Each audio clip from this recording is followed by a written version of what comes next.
Do not fret nor force, flow.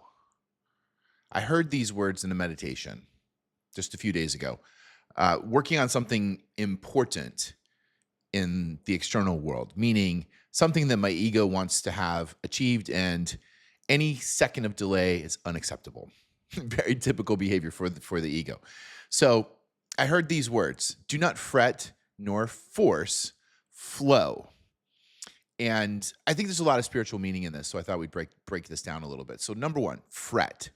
Fret is constantly, or I'm going to have some. So I looked up some definitions of these words to color some of this, but fret is constantly or visibly worried or anxious.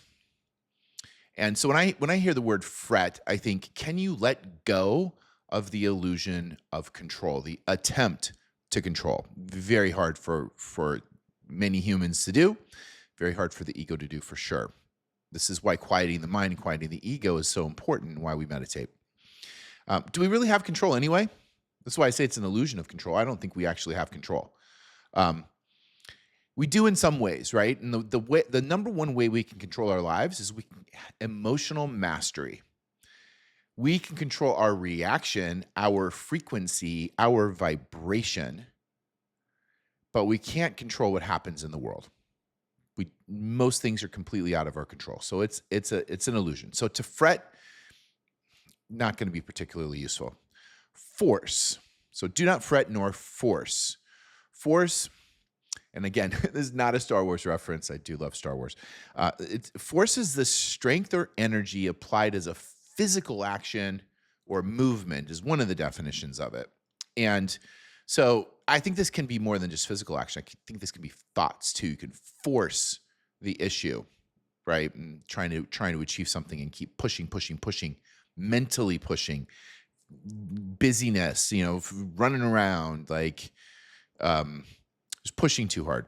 So again, do we really have any control anyway? So we can apply whatever force we want. Is it really going to make a difference?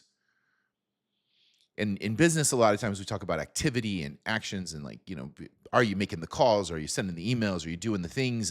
And yes, sometimes that helps. But sometimes intentional action is more valuable, which leads us to flow. Now, flow means in the zone, being locked in. We've seen this with our favorite sports teams or players, where I'm a basketball fan, so you just sometimes, like, people are just locked in, and they're just, it's like ice in their veins, right? Just they can't miss, and just in flow. We've all had this experience in life. We have this sometimes in daily routines, right? Where you just all day long, it doesn't seem like work to do something some days. You're just flowing through it. You're just effortlessly on the current, riding the waves. See, this is a lack of control. This is a surrender. Flow state is a state of surrender, release. So definitionally, it's look this up on Google. It's a mental state of being fully immersed with energized focus, full involvement, and enjoyment in an action or a process or whatever. So joy in flow. So flow is easy. It's natural. You're in a state of receiving. Fretting or forcing, you're applying resistance to the reality that you're experiencing. It's resistance to the natural flow. It's an attempt to control and impose your own rules on timing and measures of success, whatever it is. Lots of effort in fretting and focus and forcing. And that force often creates a lot of resistance, because your natural state is a state of flow. And when you force, you're going to receive resistance in life, and you're going to receive frustration. The more you push, sometimes the harder it is to actually achieve anything. Now, I don't want to be a total nihilist about this and say that our lives are completely out of our control. They're not.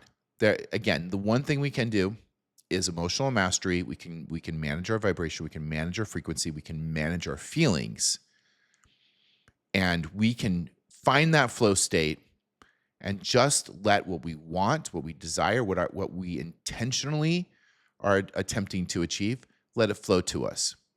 Do not fret, do not force, flow.